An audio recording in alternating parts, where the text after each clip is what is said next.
Hey, so I'm fresh out of the shower, that's why my hair is like this, it's all wet. And I haven't eaten a whole lot today, so I'm very hungry while I'm making this video. But I wanted to talk about the Southern Poverty Law Center and the scandal surrounding that.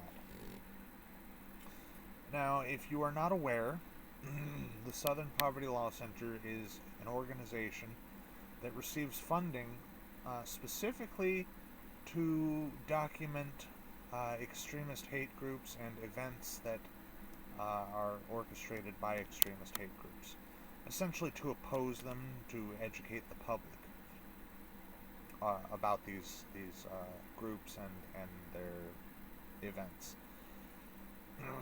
Now, what the scandal was something that anyone who's been paying attention to the left and to reality and to the Southern Poverty Law Center could have told you years ago that they were actually funneling money to these extremist hate groups specifically so that they could continue to have something to complain about. This wasn't unforeseen, this wasn't unexpected. This was very expected. There's not enough actual hate in the world, at least not from the right wing, to continue documenting it because it just doesn't exist. You can't document what's not there.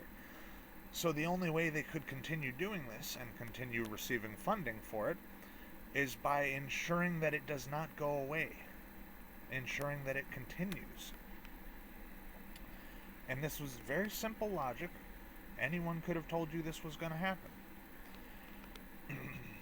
Now, there's some interesting things to point out here. First of all, they funded the Charlottesville 2017 Unite the Right rally. All those guys with tiki torches, they were paid. They were paid by the Southern Poverty Law Center to be there, to show up and be this big spectacle.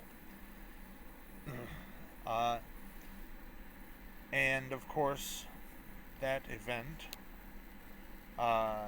indirectly, well, actually not so indirectly, quite directly, led to the death of a woman who was actually a leftist, an anti-fascist, an anti-racist.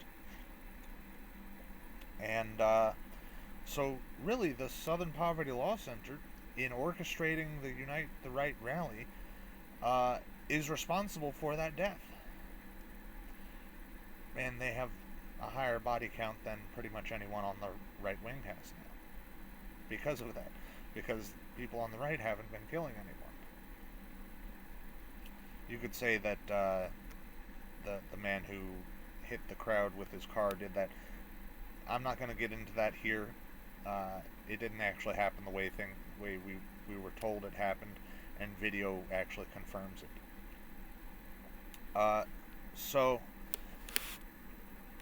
And there's also social media posts that confirm that he wasn't just driving randomly. He was actually trying to escape armed gunmen who were leftists. Okay, so one other interesting thing about the Charlottesville rally is that there is a character, I believe it is F-37 or F-36, unnamed except for as that designation, F-37, F-36, I don't remember which one it was, but it is one of those two numbers. And this person received over $200,000 from the Southern Poverty Law Center and was present at the Unite the Right rally. Now, there is speculation, and all I can really offer is speculation, but this person appears to be Nick Fuentes.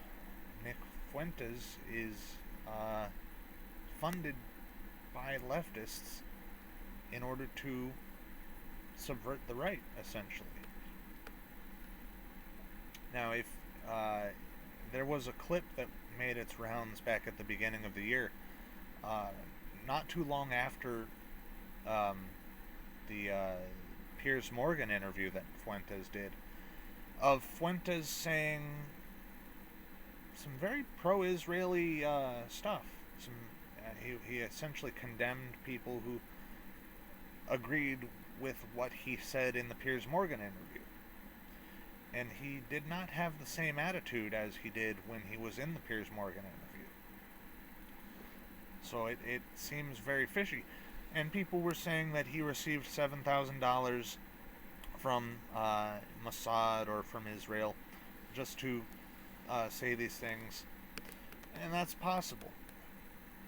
But if he received funding from the SPLC, then that would explain his stance in the first place. He is a subverter who is trying to make the right look bad. Now there's something about, I've seen people say, okay, you know those groups that march through black neighborhoods with swastika banners and they're chanting like Jews will not replace us or whatever, or some of them just say the N-word over and over. These groups, every time one of them pops their head up, they get called feds. Now, whether that is true or not is kind of irrelevant to the point of calling them feds. The point of calling them feds is to distance the right from these radicals who are very poorly demonstrating. They create very poor optics for the right. And so calling them feds creates some distance there. However, in most cases, there is some link to a federal agency. And now that these groups are tied with the Southern Poverty Law Center, I believe the Southern Poverty Law Center receives government funding. So the SPLC is another link to federal agencies. So these groups are receiving funding from federal agencies specifically to go out and make the right look bad. It's bad optics. At the very least, it's bad optics. So, calling them feds, whether you intended to be correct or not, they are feds. They are associated with the federal government. They are being funded by the federal government. And it just happens to turn out that way every single time, every single instance of this. So, that's really all I wanted to say. Don't trust anything. Don't trust leftists. Don't trust rightists. Don't trust the movements that you see on the streets. Don't trust the organizations. Don't trust anything. Be a lone wolf. That's what I do. Thank you for watching. Peace.